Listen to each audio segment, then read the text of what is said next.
9th class की अपन पढ़ रहे हैं 13.1 प्रश्न वाली। उसके अंदर अपन ने 4 प्रश्न देख लिए। नेक्स्ट करते हैं 5वां प्रश्न।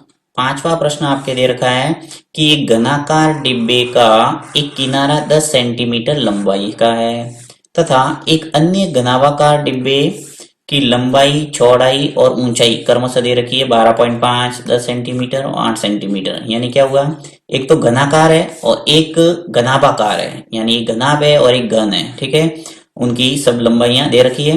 आपको पूछा है कि किस डिब्बे का पार्श्व पृष्ठीय क्षेत्रफल अधिक है और कितना अधिक है।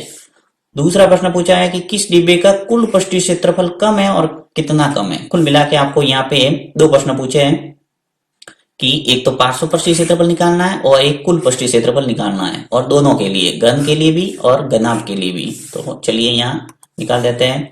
सबसे पहले मैं बात करूंगा घनाकार डिब्बे के लिए। ठीक है, तो यहाँ लिख लेता हूं घनाकार घनाकार डिब्बे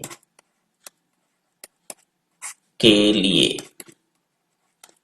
अब घनाकार डिब्बे के लिए सबसे पहले भुजा दे रखी है, यहाँ पे स्पष्ट दे रखा है एक किनारा। घनाकार डिब्बे का एक किनारा कितना दे रखा है, 10 सेंटीमीटर। तो यहाँ लिख लेता हूं कि घनाकार डिब्बे की भुजा है वो कितनी दे रखी है। भुजा लिखो या किनारा लिखो, एक ही बात है।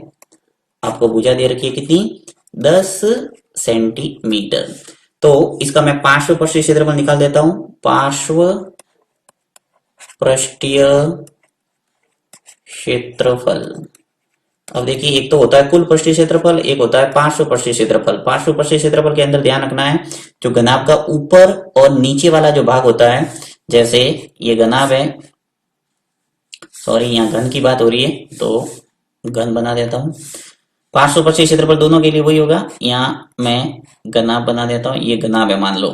ठीक है, अब इसका ऊपर वाला भाग, ये भाग और ये नीचे वाला भाग, यानी छत और फर्श ऐसे समझ सकते हैं। इसको छोड़ के ये साइड वाला चारों तरफ का जो भाग होता है उसको बोलते हैं पार्श्व पृष्ठीय क्षेत्रफल। और कुल पृष्ठीय क्षेत्रफल के अंदर ये ऊपर वाला भाग और ये नीचे वाला भाग दोनों शामिल हो जाता है। तो ये आपको पार्श्व और कुल का अर्थ है वो समझना है। तो यहाँ पे लेते हैं अपन पार्श्व पृष्ठीय क्षेत्रफल का सूत्र। अब पार्श्व पृष्ठीय क्षेत्रफल का जो सूत्र होता है 4 इंटू भुजा स्क्वायर। 4 इंटू भुजा स्क्वायर। और कुल पृष्ठीय क्षेत्रफल का क्या होता है, 6 इंटू भुजा स्क्वायर। जैसा कि आपको पता है कि एक घनाकार जो डिब्बे होता है उसके अंदर साइड की जो फलक है वो कितने होते हैं, 6। इसलिए 6 इसका मतलब है कुल पृष्ठीय क्षेत्रफल, और 4 है मतलब चारों तरफ की भुजाएं, ऊपर और नीचे वाली जो भुजा है उसको छोड़ देंगे, यानी 4 हो जाएगी। तो यहाँ पे 4 इंटू भुजा स्क्वायर, भुजा कितनी है 10 सेंटीमीटर। तो यहाँ लिख लेता हूं मैं 10 सेंटीमीटर। 4 इंटू 10, 10 का वर्ग करना है, यानी 10 इंटू 10 कितने हो गए, 100। 4 का गुणा हो जाएगा 100 से, तो क्या आ जाएगा 400। अब देखिए आपको सेंटीमीटर में दे रखा है और पृष्ठीय क्षेत्रफल निकाल रहे हैं, तो क्या लिखना पड़ेगा, वर्ग सेंटीमीटर। तो ये तो हुआ पार्श्व पृष्ठीय क्षेत्रफल। नेक्स्ट है कुल पृष्ठीय क्षेत्रफल। दोनों पूछा इसलिए दोनों साथ में निकाल देता हूं। कुल पृष्ठीय क्षेत्रफल, ये घन के लिए बात हो रही है, घनाभ के लिए। ठीक है, घनाकार डिब्बे के लिए। तो कुल पृष्ठीय क्षेत्रफल का सूत्र होता है 6 इंटू भुजा स्क्वायर। ये आपको सूत्र सभी याद करने पड़ेंगे, मैंने स्टार्टिंग में सब सूत्र बता दिए थे। तो 6 इंटू भुजा आपकी कितनी है, यहाँ पे वापस 10 सेंटीमीटर और उसके ऊपर वर्ग आ जाएगा 2। तो 6 इंटू करेंगे 10 इंटू 10 कितने हो गए, 100। अब 6 का गुणा 100 से हो जाएगा तो 600 वर्ग सेंटीमीटर। ये तो आ गया घनाकार डिब्बे के लिए पार्श्व पृष्ठीय क्षेत्रफल और कुल पृष्ठीय क्षेत्रफल। अब बात करते हैं घनाभाकार डिब्बे के लिए। तो यहाँ मैं नया निकाल देता हूं घनाभाकार डिब्बे के लिए। चलिए मैं कलर ही चेंज कर लेता हूं ताकि आपको डिफरेंस है वो पता चलेगा।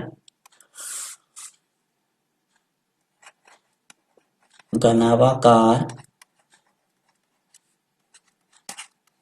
डिब्बे के लिए, तो घनाभाकार डिब्बे के लिए सबसे पहला आपको दे रखा है लंबाई, चौड़ाई और ऊंचाई, वो सब मैं लिख लेता हूं।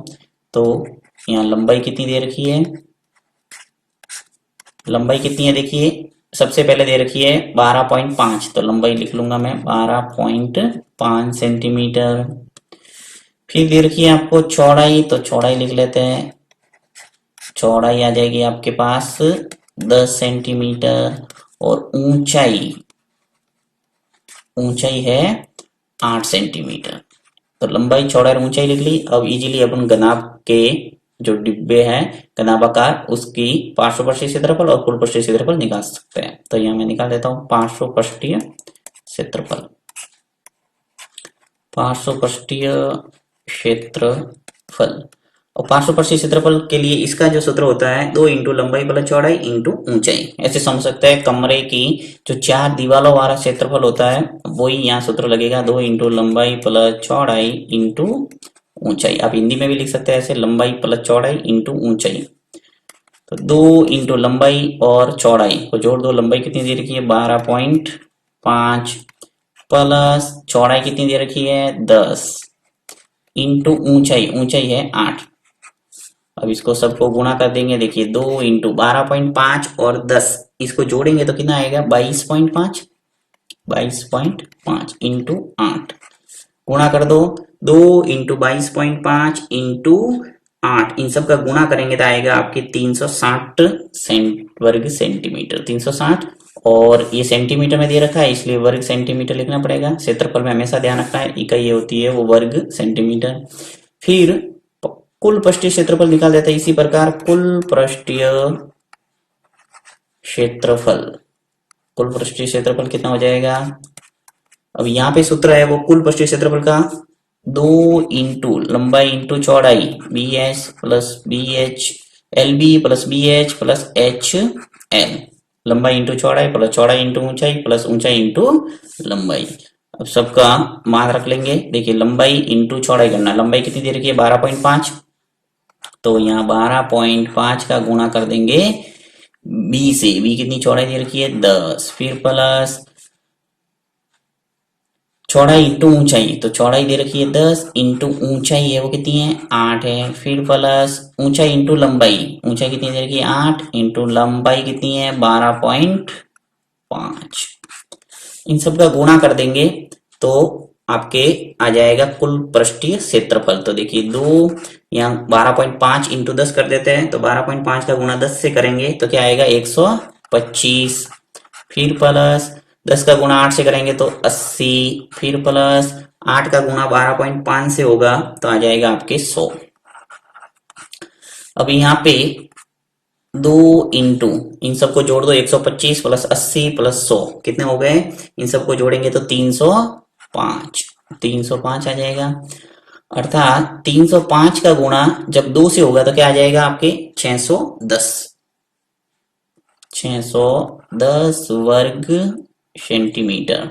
तो देखिए कुल पृष्ठीय क्षेत्रफल, पार्श्व पृष्ठीय क्षेत्रफल, घनाभाकार डिब्बे का आ गया। अब आप इजीली इन प्रश्नों का उत्तर दे सकते हैं। कौन से प्रश्न, पहला और ये दूसरा। पहला प्रश्न पूछा है किस डिब्बे का पार्श्व पृष्ठीय क्षेत्रफल अधिक है, तो यहाँ पे देख लो किस घनाकार डिब्बे का पार्श्व पृष्ठीय क्षेत्रफल अधिक आया या घनाभाकार डिब्बे का पार्श्व पृष्ठीय क्षेत्रफल अधिक आया। तो यहाँ पे देखिए स्पष्ट नजर आ रहा है कि पार्श्व पृष्ठीय क्षेत्रफल घनाकार डिब्बे का कितना है 400 और घनाभाकार डिब्बे का पार्श्व पृष्ठीय क्षेत्रफल कितना आया 360।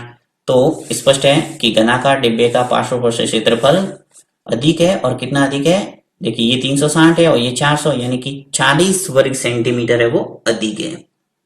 पहला प्रश्न का उत्तर ऐसे देना है। फिर दूसरा प्रश्न, किस डिब्बे का कुल पृष्ठीय क्षेत्रफल कम है और कितना कम है। अब कुल पृष्ठीय क्षेत्रफल में तुलना करो, कुल पृष्ठीय क्षेत्रफल घनाकार डिब्बे का आया 600 और इसका आया कुल पृष्ठीय क्षेत्रफल 610। तो यानी कि यहाँ कम पूछा है तो कम किसका है, घनाकार डिब्बे का कुल पृष्ठीय क्षेत्रफल 10 सेंटीमीटर है वो कम है। देखिए ये 610 है, ये है 600। तो इस ढंग से इसका उत्तर लिख लेते हैं। मैं यहाँ पे मिटा के वापस करना पड़ेगा मुझे, तो यहाँ मैं हटा देता हूं। पहले जो लिखा है वो सभी, कैसे प्रश्नों का उत्तर देना है देखिए। पहले प्रश्न का उत्तर इस ढंग से देना है कि घनाकार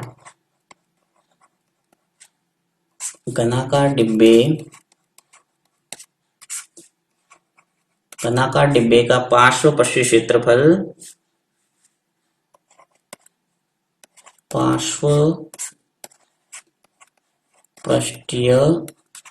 क्षेत्रफल क्षेत्रफल कितना अधिक है? 40 वर्ग सेंटीमीटर अधिक है, 40 वर्ग सेंटीमीटर ज्यादा है। ये इसने पूछा था कि किसका अधिक है। दूसरा प्रश्न का उत्तर देना है कि किस डिब्बे का कुल पृष्ठीय क्षेत्रफल कम है। तो लिख देंगे घनाकार डिब्बे का कुल पृष्ठीय क्षेत्रफल कितना कम है? 10 सेंटीमीटर। देखिए ये 600 है और ये 610 है, तो लिख लेंगे घनाकार डिब्बे का कुल पृष्ठीय क्षेत्रफल 10 वर्ग सेंटीमीटर कम है। इस ढंग से पहला और दूसरे प्रश्न का उत्तर अंत में आपको लिखना है।